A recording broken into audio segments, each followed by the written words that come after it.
Hello, everybody. It's me, Rossco and Alex Jones, once again to react to some transfer news.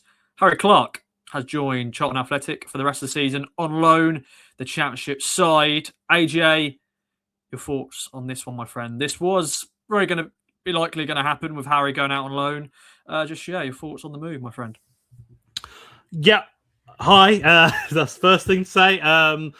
It was going to happen, wasn't it? This was always kind of lined up. Yeah.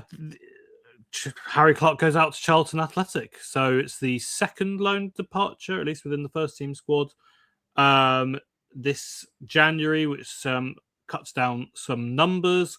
But I think it's the right thing for all parties. And it's something that I believe has been in the pipeline for a little while. It's something that's been mentioned by Kieran McKenna leading up to January, that yes, we're looking at Cameron Humphreys going out, and Elkan Baggott obviously is still one who could go, but this was also one that was always going to be on the cards. There's probably maybe a question mark or two about it being a permanent transfer, but I think the loan move's the right thing for all parties.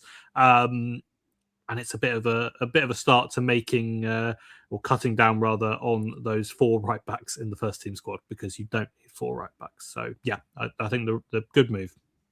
Yes, indeed. And yeah, of course, last season he spent the last campaign on loan at Sheffield United. This time around, he missed the start of the season due to a knee issue. He's sort of been back, fit, been playing for the 921s, but it's not been able to break into Kieran McKenna's side, AJ, because of the 4 right backs.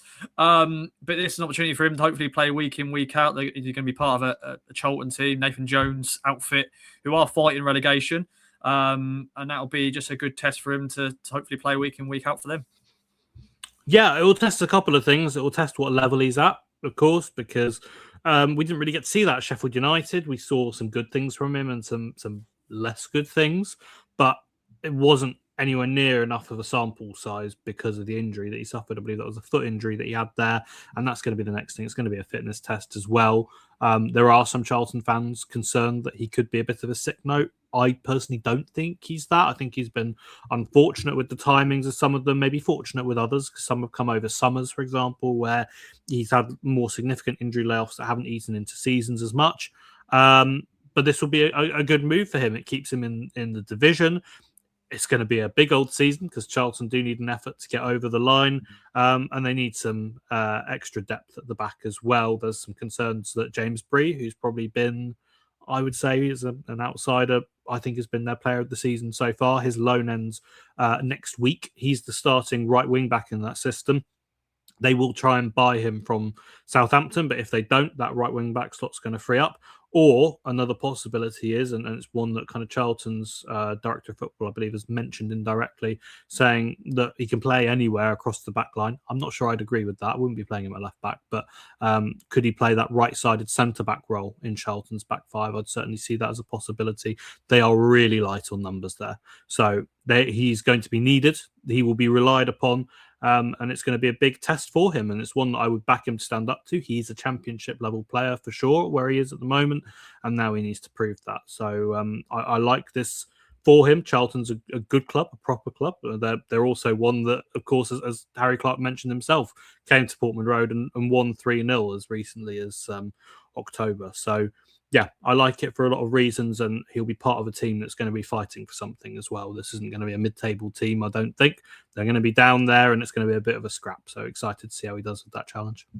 Yeah, hopefully he does okay there. And sort of final question I'm going to ask you, AJ, what's the future for him at Ipswich Town? He's out of contract in the summer, but the club have got an option for him.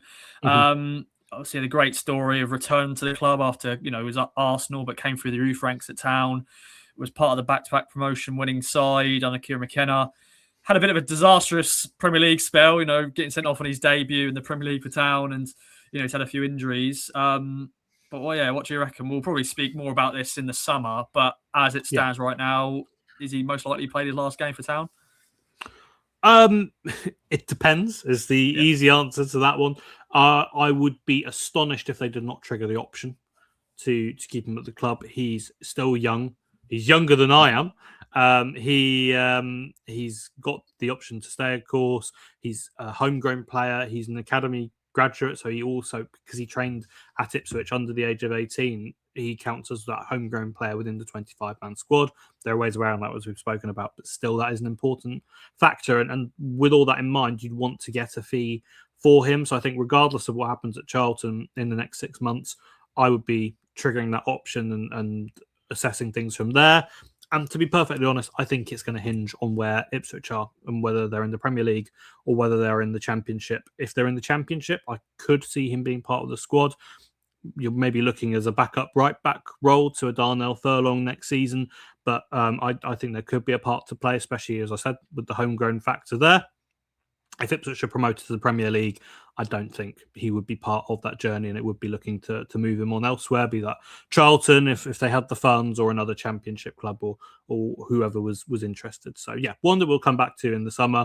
But for me, it's going to depend on whether Ipswich are a Premier League team or if they're still in the Championship.